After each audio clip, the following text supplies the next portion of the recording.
Tour du Rwanda Kigali Huye kilometero 120 n'ibice bitanu wari undi munsi bitambika. Wari umunsi nubundi President Yusiyayi David Laparitien yakurikiye ndetse peloto yaje gutungurwa ubwo Honorable Makuza Bernard wabaye President wa Sena yabasuraga ndetse bakorana kilometero zigera kuri 5 bavana mu mujyi bajyana kuri kilometero 0 ku giti cy'inyoni bivuze ko banyoye Nyabugogo tari nk'isanzwe ku kivunge cy'abantu kuko kenshi wasanga umuhanda wuzuye. Ntibyatinze kuko nyuma ya kilometero 5 gusa isiganwa rizamuka ku Ruyenzi mu rwego gushaka amanota y'umukino uzamuka kurusha abandi. Nsengimana Jean Bosco, Manizabaye Eric na Tewede wa Eritrea bavuye mu gikundi.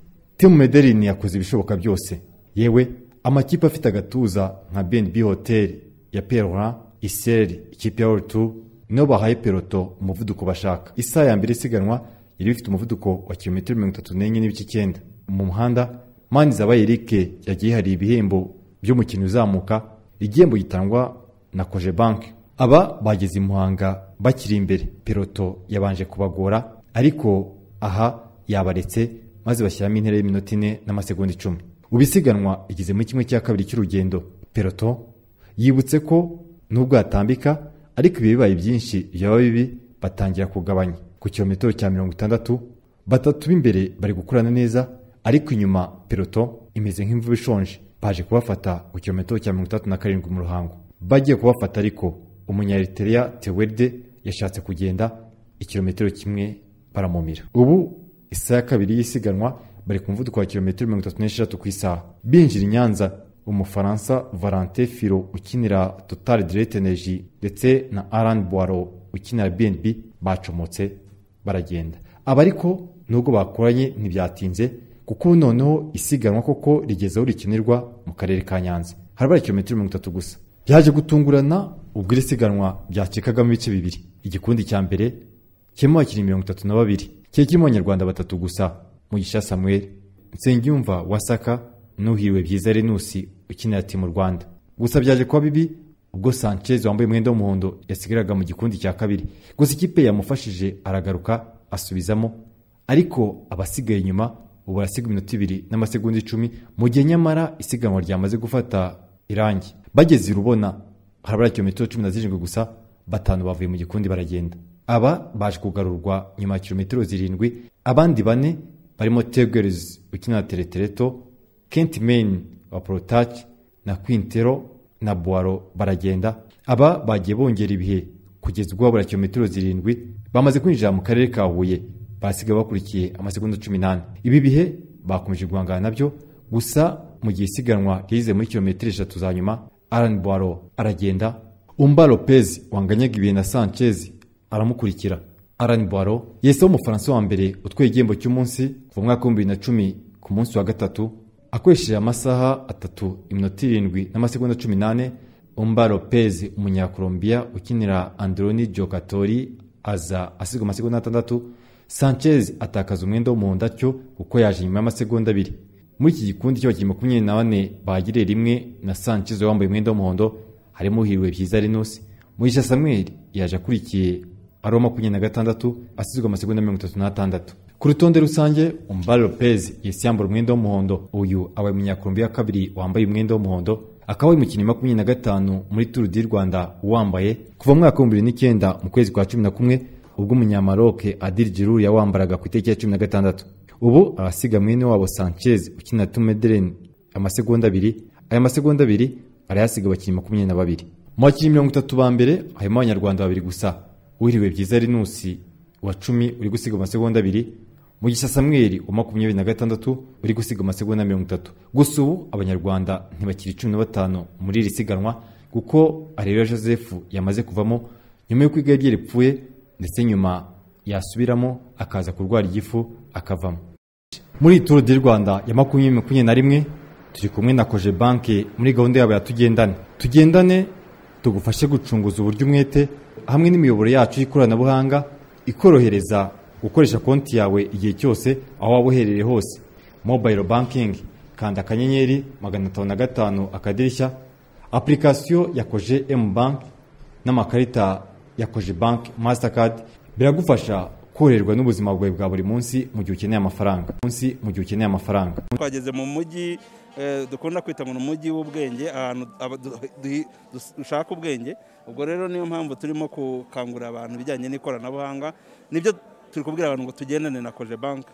Ni kugendana na Cogebanque hari uburyo butandukanye kugira ngo duhindure inzozi zawe mu by'imari impamo, n'uburyo bwinshi butandukanye. Ariko ubwo twashyize imbere muri uyu mwaka ni uburyo bw'ikoranabuhanga, aho ushobora gukoresha konti yawe mu buryo bw'ikoranabuhanga, aho ufite telefone, yaba mu makarita cyangwa se internet banking ku bigo dukunda kuhera kugira ngo babashe kwishyura imisoro, kohereza amafaranga, mbese no kureba ko konti zabo zihagaze. Ubwo rero turi kubakangurira abantu bose ngo begere ishami rya Cogebanque uyu munsi. Ufite konti asaba uburyo butandukanye bujyanye n'ikoranabuhanga kugira ngo muheshe uburenganzira bwo kugira ngo ajye abona serivisi zijyanye na banki aho yibereye cyangwa ubwe azihereza. Ubwo ni uburyo rero twashyizeho, ariko ntibikuraho ko tudatanga inguzanyo. Turi gutanga inguzanyo kugira ngo abantu benshi biteze imbere, kuko turi mu bihe bidasanzwe, abantu bagomba gutanga imirimo. Ubwo rero bayigere Cogebanque ufite igitekerezo. Icya mbere muri Cogebanque nta nubwo tuganda kuba serivisi tutabanje kugira inama. Ubwo rero nurwo urugero turimo gutanga kugira ngo abantu tubegereze serivisi z'imari aho bari, haba kwegera ishami rya Cogebanque cyangwa umu agent, kuko umu agent kiza aba nimba ishami rya Cogebanque rifunze saa 11 muri ibi bihe byo kwirinda covid, umu agent aba gifunguye, ashobora kuguha serivisi, ugenda akubikirira amafaranga, ukabikuza, ukohereza amafaranga. Wari uzi ko buriya umuntu yohereje amafaranga ku mu agent ntibisaba kuba uri umukiriya wa Cogebanque cyangwa utari. Ni ukuvuga ngo ni umuntu uwo ari we wese upfa kuba umuntu ugiye kuyohereza afite nimero ya telefone, kuko abona ubutumwa bugufiya aho ushobora kujya ku mu agent cyangwa ku ishami bakaba bamubikuriza amafaranga ashaka. Ubwo rero dukangurira abantu bose yuko babona ubwo burenganzira, ntacyo bisaba, ni ukwegera mu ishami rya Cogebanque ugasaba serivisi y'ikoranabuhanga ikubereye, ukajya wihesha serivisi cyangwa se ukabasaba n'inguzanyo kugira ngo witeze imbere. Tour du Rwanda irakomeza kuri wa kabiri, aho isiganwa rizaguhaguka i Nyanza ku isaha 3 ryerekeza i Gicumbi, kilometero 171 n'ibice 6. Aha Tour du Rwanda iraza kunyura bwa mbere ahitwa Tetero, umusozi wa horo kategori. Nta gihindutse, Tour du Rwanda iragiye Gicumbi ku isaha 7. Ku nshuro ya kabiri mu mateka ya Tour du Rwanda yagurutse Nyanza. Ibi byaherukaga 2017 ubwo isiganwa ryagukaga i Nyanza yerekeza mu karere ka Rubavu, umusisi Mopiro araritwara. Ku nshuro ya kabiri kandi Tour du Rwanda yageze mu karere ka Gicumbi.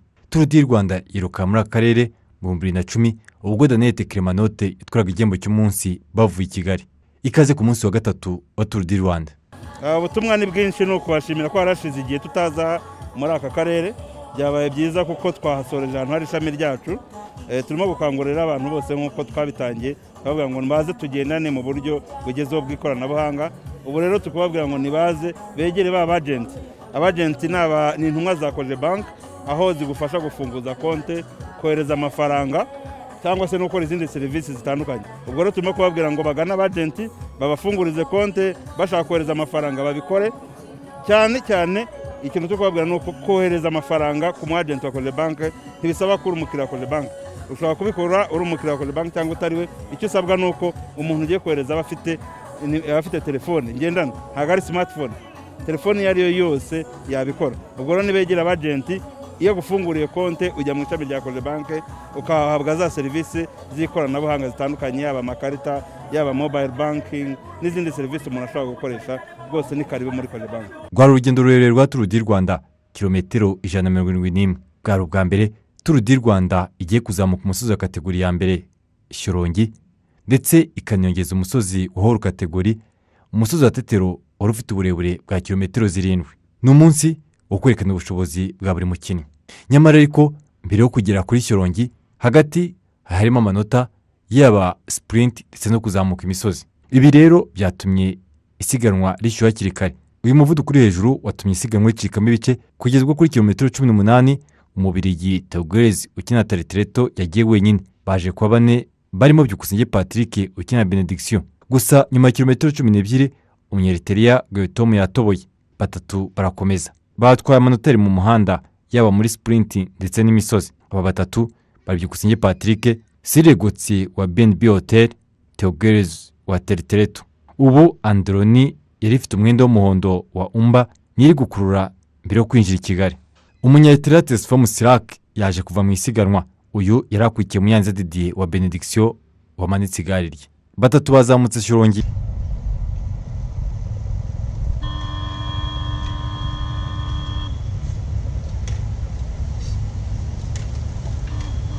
baranatambika, banyuze kwa Nyirangama ari byiza, bakata umuhanda werekeza Igicumbi kuri base. Aha rero nibwo isiganwa ryatangiye ndetse rifata indi sura. Patrick yasigaye bidatinze Perutira Mumira. Gutiye byabaye uko Teogeles nawe yahatirije ariko biranga. Mu gihe bazamukaga umusozi wa Tetero wahoro kategori ya kilometero 7, muri uyu musozi uretse ubuhaname bw'uyu musozi ahaniyongereyeho imvura ku mugongo. Umba wari wambaye umwenda w'umuhondo yasigaye. Mwene wabo w'umunyakolombia Quintero ukinira Terengganu yo muri Malaysia yahise agenda, gusa uyu ntabwo yigeze ashyiramo intera nibura ngo agiye ku minota 2. Habura kilometero 10 rero yabasigaga amasegonda 35. Kuri kilometero 5 yabasigaga amasegonda 26. Ubwo yinjaga muri kilometero 3 za nyuma yari wenyine, ariko inyuma Jonathan Iver wa BNB yakurikiye. Inyuma ariko hari abandi benshi bakurikiye, maze uyu wari wizeye intsinzi atungurwa abonye inkonkobotsi y'umufaransa Alain Boileau umucyatari w'inyuma amutwaye igihembo cy'umunsi. Boileau aho umukinnyi wa 21 utwaye nibura ibihembo 2 by'umunsi mu isiganwa rya Tour du Rwanda kuva 2009.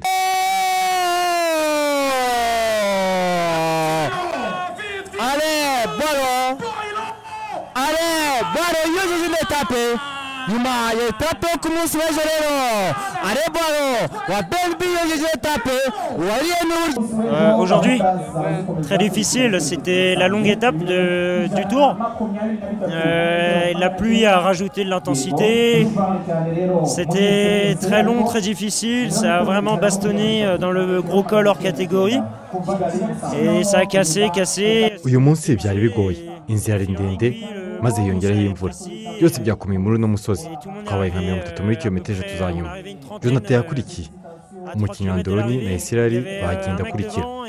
Mu cyapa cya metero 150 ngira ngo natinze, ariko nza kubona ko mfite amahirwe yo gutsinda. Il a pêché un peu et nous ça nous a permis de nous placer et de suivre les coups. Et finalement il y a un gars d'Androni d'Israël qui sont sortis et j'ai suivi. On était assez loin. Barandusha amasegonda 33. Ubu nge mpanze amaso ibihembo by'umunsi. Kente Pasha ari imbere. Tuzareba kuko na Mayo Jaune irashoboka. Trop tard et je me suis dit allez on y va, on verra bien. Et quand j'ai vu que j'allais gagner, le temps, moi je suis à 33 secondes au général. Donc pour l'instant, on vise pas vraiment le général. On verra encore comment ça va se passer. Pour l'instant, moi de mon côté, c'est plus sur les étapes. Après, je suis remonté à la 12e place, il me semble, au général. On verra bien. On a Quentin Paché qui est dans le temps du vainqueur. Donc on verra comment tout ça se passe, mais pourquoi pas le général, oui. Alain Boileau yakoresheje amasaha 4 iminota 23 n'amasegonda 57, ni ukuvuga umuvuduko wa kilometero 39 ku isaha. Umunyarwanda waje hafi ni Moza Eric wa 24, uyu yasigwe iminota 2 n'amasegonda 2. Nsengimana Jean Bosco watwaye Tour du Rwanda ya 2015 we yaje mu 29 asigwa iminota 4 n'amasegonda 3. Mu by'ukuri Mayo Jaune yamaze kugenda ku Rwanda. Yewe na Moza Eric uri gukina Tour du Rwanda ya mbere ntabica ku ruhande. Tugitangiye umusozi batangiye birukanga cyane, tugenda dusigara ndakeka ko ari ukubera ndamarushanwa make cyane twega tuba twarakiye. Ubu tugiye guhanga amaso kuri etape, ndakeka tushaka kwitwara etape. Ni Tour du Rwanda ya mbere. Tour du Rwanda ni iki? Tour du Rwanda ni irushanwa rikomeye cyane, ni urundi rwego, rirakomeye cyane. Iyo tugihaguruka duhaguruka twirukanga cyane, bageramo hagati bagahagarara, abantu bagera bagahagarara, ibintu bitangaje rwa cycling ntago bibamo. N'igihe cyo kugenda nabwo nko metero 30 bya nyuma tafuta furuka, sobora ko irushanwa rikomeye. Rundi rusange Sanchez Vergara Brian Steven wa Team Medellin yisubije umwenda w'umuhondo. Gusa uyu afite ikibazo gikomeye cyo kubara abandi bakinnyi 8 banganya ibi. Umunyarwanda uri kuza hafi ni Moza Eric wa 27 wasizwe iminota 5 n'amasegonda 16. Bosco Nsengimana ni wa 31 wesizwe iminota 7 n'amasegonda 19. Umunyarwanda utanga icyizere kugeza ubu ni ukuzamuka imisozi. Nubwo Teogeles yambaye umwenda wa Cogebanque, Quintero Norenas Carlos Julian akamukurikira. Byukusinye Patrick ni wa 3 ariko arushwa n'umubirigi amanota 6.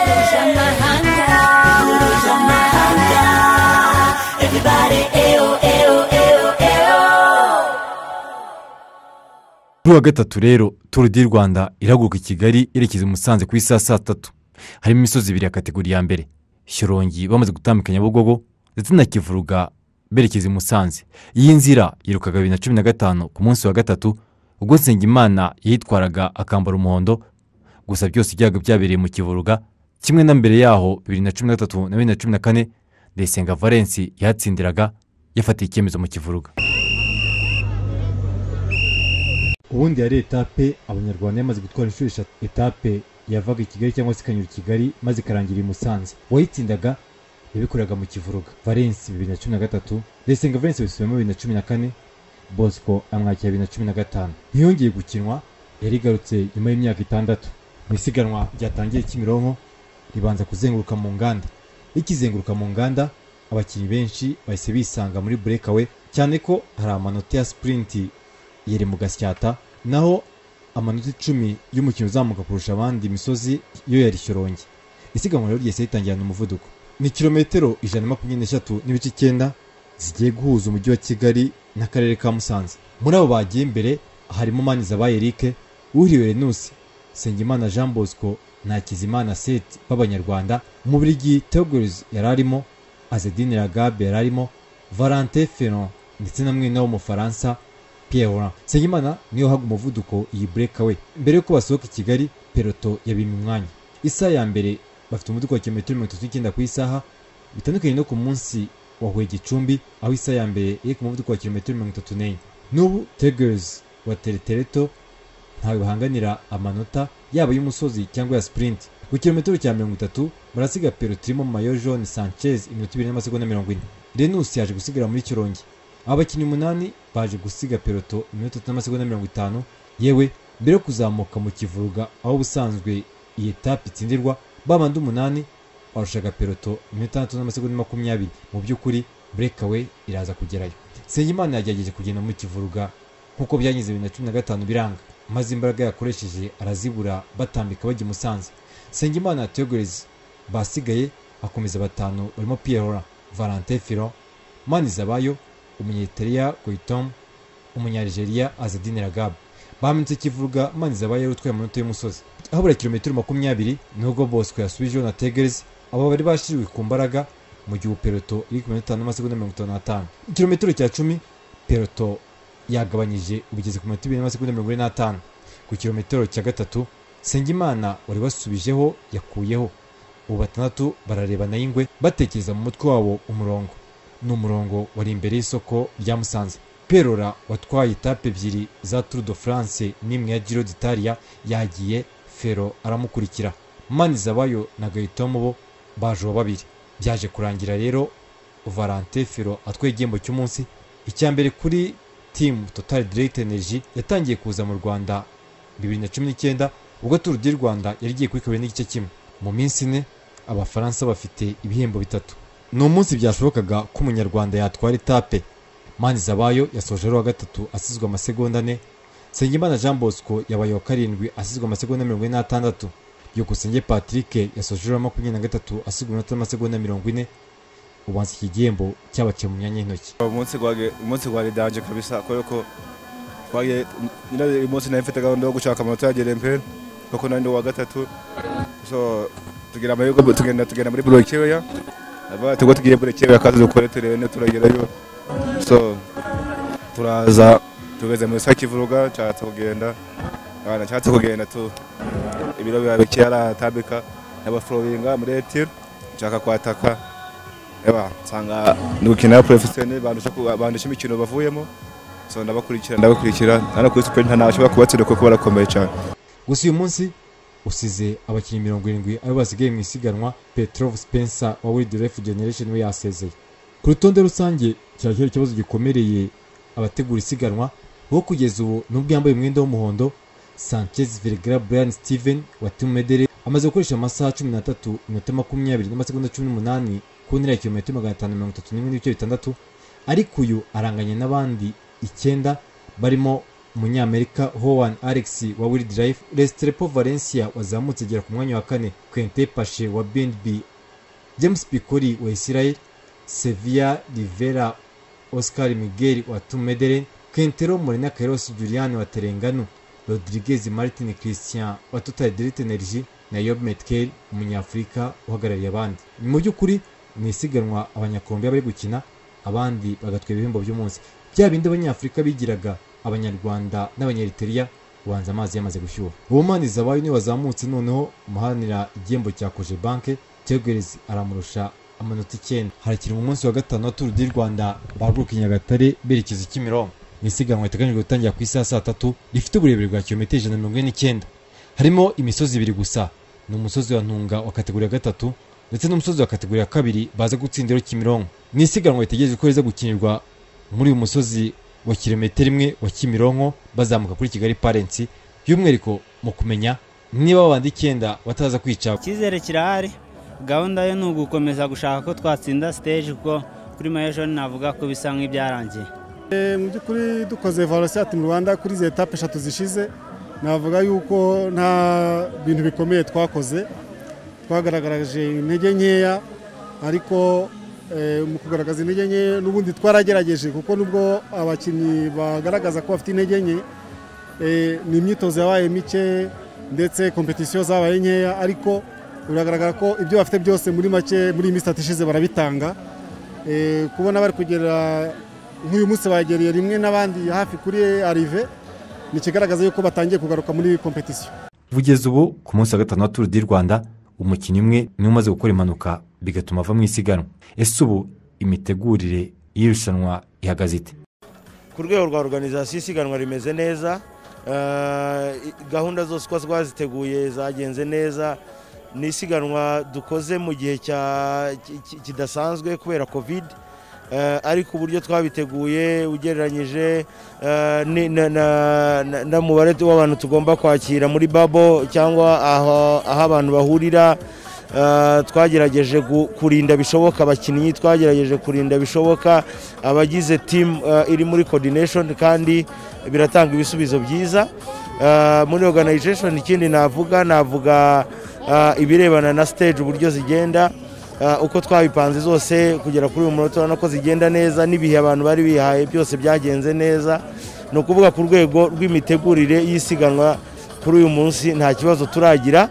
Twagize impanuka imwe gusa y'umukinnyi wo muri Wildlife, ekipe ituruka mu gihugu muri Leta Zunze Ubumwe za Amerika, wagize impanuka ariko nawe aragenda amera neza. Ku rundi ruhande kandi undi mwaka wa 3 nta Tour du Rwanda ku banyarwanda urimo uragana ku musozo, dore ko umunyarwanda uri hafi ni Moze Eric wa 28 ugukina Tour du Rwanda ya mbere, ahasigwa 6 n'amasegonda 48. Sengimana Jean Bosco ni wa 30 asigwa 8 n'amasegonda 6. Mani Zabaye Eric ni wa 31 asigwa 9 n'amasegonda 9. Impumeko nuko bakoresha imbaraga zose zishoboka, rwose imbaraga zose bafite barazikoresha, ubuhanga bwose bafite barabukoresha, ariko isiganwa rirakomeye. Kuri etape ya 4 nibwo twari twagerageje gupanga uburyo twatwara etape ya 4, ariko ntibyadukundiye kubera urwego abakinnyi dufite bariho. Abakinnyi baje muri Tour du Rwanda bari ku rwego rwo hejuru, ama ekipe ari ku rwego rwo hejuru, gusa abakinnyi baravuga yuko turaguma guhatana kugeza ku munsi wa nyuma, turebe ko twabona etape. Nitutayibona kandi ni amasomo abantu bagenda biga.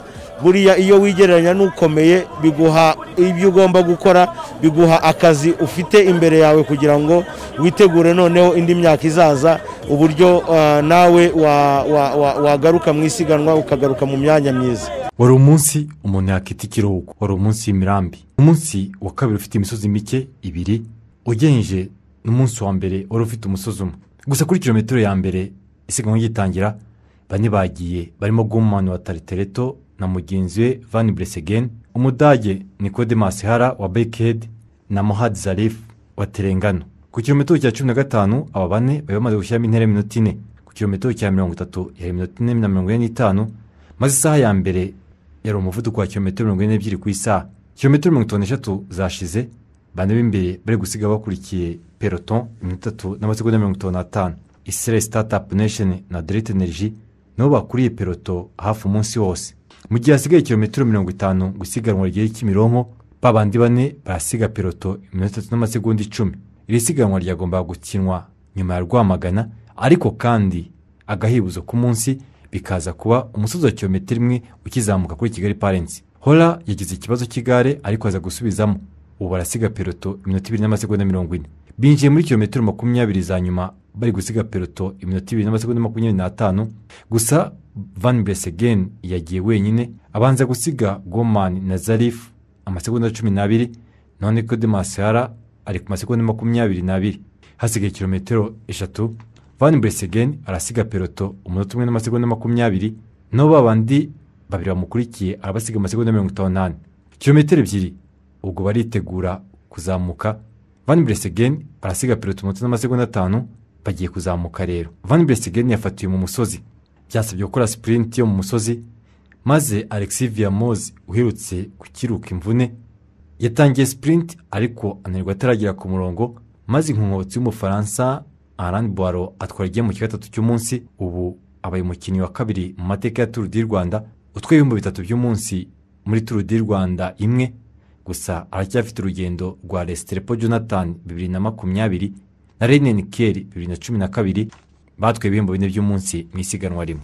Boiro kandi asanze abandi bakinnyi 3 bamaze gutwara ibihembo 3 by'umunsi muri Tour du Rwanda: Areruya Joseph, Mirawi Kudusi na Rag Timoth.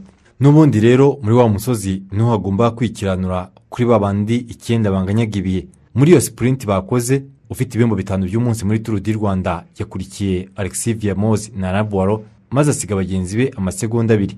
Ubu uyu umaze gukina Tour du Rwanda 7.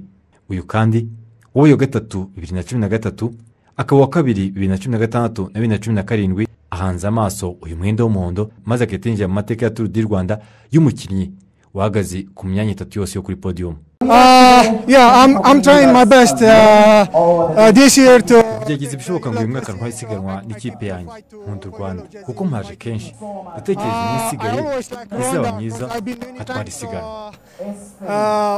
I hope for next days will be good in Rwanda with yellow jersey. Gusa inzira cyari ndende. Brian Sanchez Vergara we wambaye umwenda w'umuhondo yamaze gutakara, aho kugeza ubu ari gusiga amasegonda 20. Ikigaragara cyo abakinnyi 7 basizwe amasegonda 9 no bashobora gutangira gutekereza gukina umwenda w'umuhondo. Ntago muri iyi minsi dushishikariza abantu kugenda amafaranga, kuko ugenda n'amafaranga hari ingaruka nyinshi. Murabizi ko muri iyi minsi iyo ugenda n'amafaranga ukayerekanya na mugenzi wawe bishobora kuba ingaruka zo kwandura covid. Sebye no kwandura covid, ntago tugushishikariza abantu gukoresha uburyo bw'ikoranabuhanga. Rero nk'abanyamugirero nk'ano Kimironko twafite icyuma hano hafi ya Kiye, dufite ishami hano i Remera ryabafasha kugira ngo ushaka amafaranga cyangwa se kwishyura yakwegera ishami cyangwa se akayabikuza. Nta bundi buryo yakoresha. Rero dufite amakarita meza ya Cogebanque Mastercard, na amakarita aguhesha uburenganzira bw'uko wakwishyura hano mu Rwanda no hanze ndetse no kuri murandasi. Ubwo rero twasaba abantu ngo begere ishami rya Cogebanque, uyifite akomeza ayikoreshe, utayifite asaba ikarita imubereye, kuko ayo makarita ni amakarita mpuzamahanga aguhesha uburenganzira bwo kwishyura ahantu henshi kandi akaba afite umutekano. Ibyo birabarinda abantu bo kugendana ibifurumba by'amafaranga, aho usanga rimwe na rimwe ushobora kugira gute, ushobora kuyibwa, ushobora kuyata, ushobora no kugira gute kuba wahereza mugenzi wawe akandura. Turashishikariza rero gukoresha amakarita ya Cogebanque Mastercard, ni amakarita meza aguhesha ubwo burenganzira bwose nagiye mvuga haruguru. Si ibyo gusa, tugira ikarita ya Smart Cash Card, ni ikarita duha abantu bose abakiriya ba Cogebanque bayishaka, ikaba ihendutse kandi inogeye buri muntu wese, kuko iyo karita iguhesha uburenganzira gusa bwo guhaha hano mu Rwanda. Ubwo rero tubwira abantu bose ngo ntucikanwe, twarabyohereje kandi birashoboka hamwe na Cogebanque. Nibaze tugendane muri uru rugendo, bubake ubukungu bwabo se cyangwa iterambere ryabo bishingiye ku ikoranabuhanga. Tour du Rwanda igarutse mu mujyi wa Kigali. Kuri wa gatanu abasiganwa baraguruka kuri Kigali Convention Center, berekeze mu karere ka Gicumbi. Bageze kuri base bagaruka mu mujyi wa Kigali, maze bajye gutsindira Norvège ku musozi wa kategori wa Mont Kigali ufite uburebure bwa kilometero zisaga 7. Gusa kwa gatandatu bazirirwa Nyamirambo, ku cyumweru bazenguka umujyi wa Kigali. Harasabwa imbaraga nyinshi mu kurinda COVID-19. Guhereje ejo tuzaca mu mujyi wa Kigali twerekeza Gicumbi dusoreze mu mujyi wa Kigali. Ku munsi wa gatandatu ariyo etape ya 7 tuzakora time trial cyangwa gusiganwa n'ibihe aho duba turi Nyamirambo tukazamukira kwa Mutwe. Umunsi wa nyuma byo murumvikana ni sirikwi mu mujyi wa Kigali. Ni turasaba abaturage bo mu mujyi wa Kigali rwose bakunda igare, turimo turagerageza ko dushoboye kugira ngo itangazamakuru izadufashe gutanga cyangwa kugeza ku banyarwanda iri siganwa muri izi etape za nyuma ku buryo abantu barikurikirana bari mu mujyi, bari mu ngo zabo.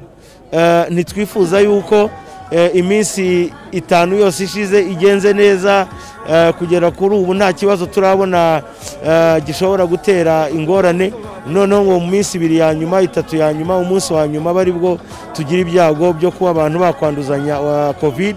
So turasaba abantu uko baguma mu ngo, bizaba ari na weekend bakabikurikiranira mu rugo.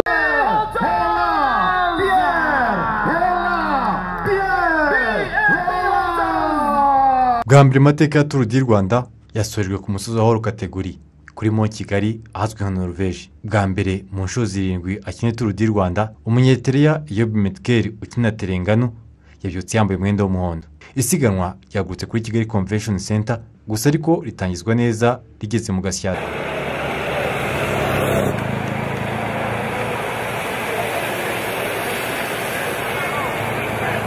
Abakinnyi benshi bashatse kugenda ariko bakajya bagarurwa. Mbere yo kuzamuka umusozi wo mu Rukomo, 7 bagiye barimo Pierre wa BNB watwaye mu 3 bya Grand Tour, 2 bya Tour de France na kimwe cya Giro, na Alexis Viamoz watwaye etape 2015 atsinze Tony Martin na Chris Froome. Harimo kandi Norman Varatra wa Stray Startup Nation, Van Engelen Edne wa Bike Aid, Rodan Artiz wa Medellin, Alessandro Pisorti wa Androni Giocatori na Togez Renat wa Taritereto. Bageze Gicumbi basiga peloto umunota n'amasegonda 3. Pierre yahise agenda mu kimanuka guharabara kilometero 100 gusiganwa risoze. Bakase base bagaruka i Kigali, ubwo binjiye mu muhanda wa Kigali Rubavu, arasiga abamukurikiye amasegonda 52 na peloto akayisiga iminota 2 n'amasegonda 25. Kilometero cya 23 arasiga peloto iminota 3 n'amasegonda 9. Aho yanyuze imvura yabaye nyinshi, abamukurikiye irabakerereza. Byatangiye gukomera tugihaguruka, noneho ntago bashakaga ko break ugenda ku buryo twageze mu musozi wa Rukoma. Dusa naho turi kumwe ariko haza kugenda abakinnyi bakeya, baza kugenda babajira iminota yabo, ariko bagira bageze hejuru ya Rukoma bongera ibihe ku buryo twaje guhura n'imvura isa naho dufatira ahantu habi mu makorosi, baragabanya noneho babandi b'imbere bari bamaze kuhanyura, tugeranya Nyangarama bari kugusiga 7. Ubu kuri Nyangarama arasiga abamukurikiye umunota n'amasegonda 38 mu gihe peloto yo igeze ku minota 6 n'amasegonda 27. Gusa uyu yasigwa ku rutonde rusange ni Yob Metkel iminota 12 n'amasegonda 50. Mu by'ukuri nta kibazo ateje kubambaye umuhondo. Ku kilometero 114 ubu arasiga abamukurikiye 6 umunota 1 n'amasegonda 45, agasiga iminota 7 peloto irimo Yob Metkel. Aha niho bamwe mu bamukurikiye batangiye gusigara, nawe imvura yahuye nayo atambika Shyorongi, yewe anayimanuka. Bamanuka Shyorongi, Alexis Viamoz yamukurikiye, Van Engelen aragorwa, Bisorti na Togez barakurikira, Pierre arahumirwa n'intsinzi. Viamoz wabaye wa kabiri bava Nyagatare yatangiye kuzamuka Norvège, Pierre ayigeze hagati. Inyuma yabo Togez na Bisorti ntibarakuraho. Pierre watsindiye ku musozi wa Alpe d'Huez muri Tour de France 2011 yabaye wa mbere utsindiye mu mateka kuri Mont Kigali. Abaye umukinnyi wa 33 utwaye igihembo cy'umunsi muri Tour du Rwanda. Ku myaka 34 n'iminsi 210, Pierre ni umukinnyi wa kabiri ukuze mu mateka ya Tour du Rwanda kuva 2009 utwaye igihembo cy'umunsi, dore ko akurikiye umubirigi Smet Guy wari ufite 39 n'iminsi 293 2011 atwara igihembo cy'umunsi. Difficile, avec un parcours dur, des conditions changeantes, la pluie, l'altitude. On était monté 2200. Ibihe byahindukaga, imvura, izuba, ubutumburuke. Warugoye ariko byose nabishyize mu mutwe. Ngenda kare, nkoresha imbaraga zose, ngere ku muzi w'uyu musozi ufite ibihe. Byabaye ndayitwaye. Au pied de cette dernière montée avec assez d'avance, et voilà, le scénario était parfait et j'ai réussi à l'emporter. Oui, moi j'ai eu 2 jours difficiles, la deuxième, troisième étape avec l'altitude. Voilà, j'ai eu un peu le mal des montagnes avec les mal de tête et les étourdissements. yagize iminsi ibiri igoye. Umunsi wa kabiri n'uwa gatatu yarangoye kubera ubutumburuke. Naguye n'imisozi, ari na pashe bameze neza. Ejo hazabamo impinduka, ariko ku cyumweru ku ntera ngufi irimo imisozi myinshi, byose biracyashoboka ku cyumweru. Tout est encore jouable pour le classement général et encore pour gagner d'ici dimanche. J'adore, on m'en avait dit que du bien, avec Jean-René Bernaudot notamment, qui est venu ici plusieurs fois, qui est un amoureux de l'Afrique, moi aussi. Narabikunze. René Bernaudot ukunda Afurika yari yarahambwiye kuko akunda kuhaza. Nanjye nakinira Tropicale 3. Nifuza gukinira isiganwa. Natubwiwe n'imitegurire yaryo. Uko abanyarwanda bakira abantu ni byiza.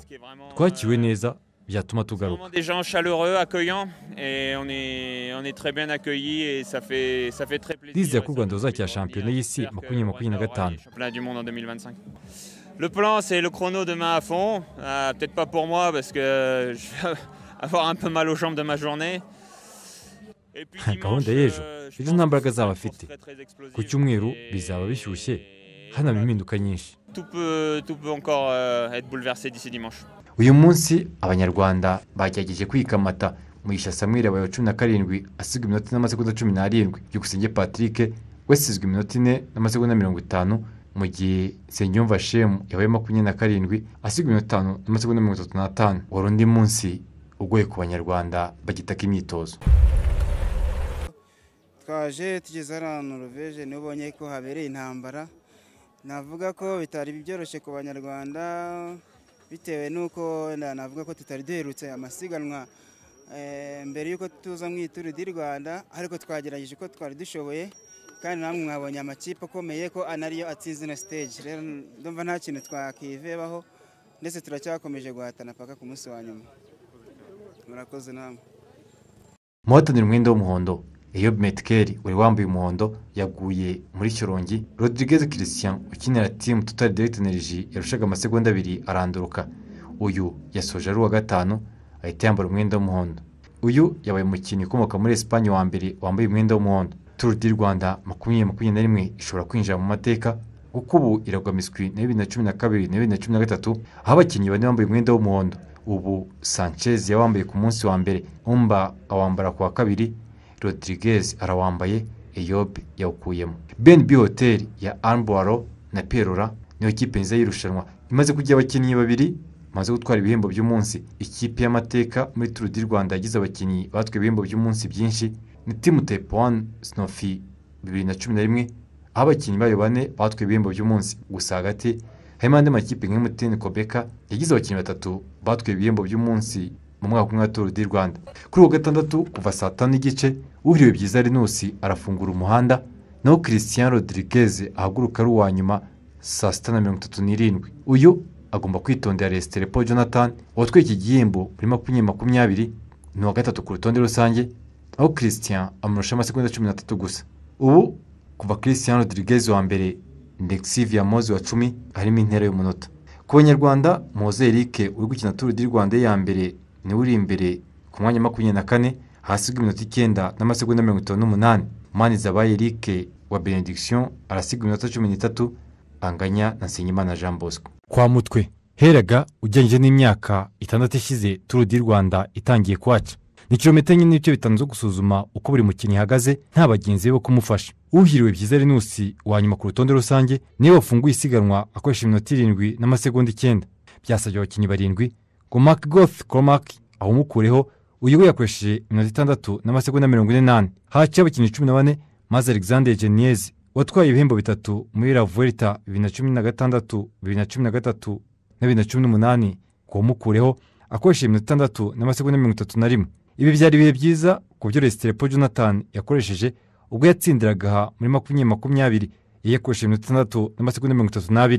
Byasabye kandi ko hacamo abakinnyi 44 ngo Alex Horn afata umwanya wa mbere dore ko yakoresheje iminota 6 n'amasegonda 28, maze Anne Boiro wamukurikiye umaze gutwara ibihembo 3 by'umunsi gukoresha iminota 6 n'amasegonda 29. Umunya-Colombia wa Andronidio Catori Restrepo Jonathan watwaye ibihembo 4 muri 2020 utuje muri isiganwa iyi nkuba yo muri Colombia yari izi neza iyi nzira, yakoresha iminota 6 n'amasegonda 27 yikorera agahigo ko gukora amasegonda 5. Umunya-Espagne Cristiano Rodriguez wa timu Total Direct Energy wambaye umwenda w'umuhondo yakoresha iminota 6 n'amasegonda 35 abo wa gatandatu agumana umwenda w'umuhondo.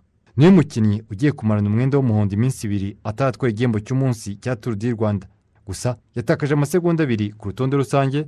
Ubu arusha Restrepo Jonathan wazamutse ku mwanya wa 2 w'amasegonda 5. Biraza kuba ari ishiraniro rero kuri iki cyumweru kuva ku isaha 4 n'igice ubwo baza kubakina umunsi wa nyuma wa Tour du Rwanda. Barahaguruka ku irebero kuri Canal Olympia abari naho basoreza. N'ubwa mbere mu myaka 10 ishize aho Tour du Rwanda igiye gukina umunsi wa nyuma umukinnyi uyoboye arusha umukurikiye amasegonda 5. Gusa 2019 Umunyeritrea Amelie Kudusi yagiye gukina umunsi wa nyuma arusha amasegonda 7 René Taramay, birangira Kudusi yitwaye.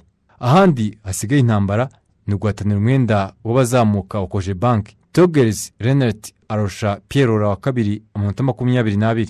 Gusa umunsi wa nyuma wa Tour du Rwanda urimo amanota 75, ni ukuvuga imisozi 6 ya kategori ya mbere ndetse n'umusozi wa nyuma wa horo kategori ku irebero. 2020 ku munsi wa nyuma René Taramay urutarabona tunari y'umusozi yagiye muri breakaway akusanya amanota 45 abo mwami y'imisozi. Kuri uyu munsi abanyarwanda baguwe nanone. Mugisha Samuel ni umunyarwanda waje mbere ku mwanya 35 asiga amasegonda 39. Uriyo byiza ni usaba 37 asiga amasegonda 42. Sengimana Jean Bosco wa 38 asiga amasegonda 42. Sengiyumva Shem wa 39 asiga amasegonda 43. Yukusinye Patrick wa 41 asiga amasegonda 48. Ubu ku rutonde rusange Moza Eric na 24 asiga iminota 10 n'amasegonda 47. Sengimana Jean Bosco na 28 asiga iminota 13 n'amasegonda 38. Mu gihe Mani Zabayo Eric na 29 asiga iminota 13 n'amasegonda 49.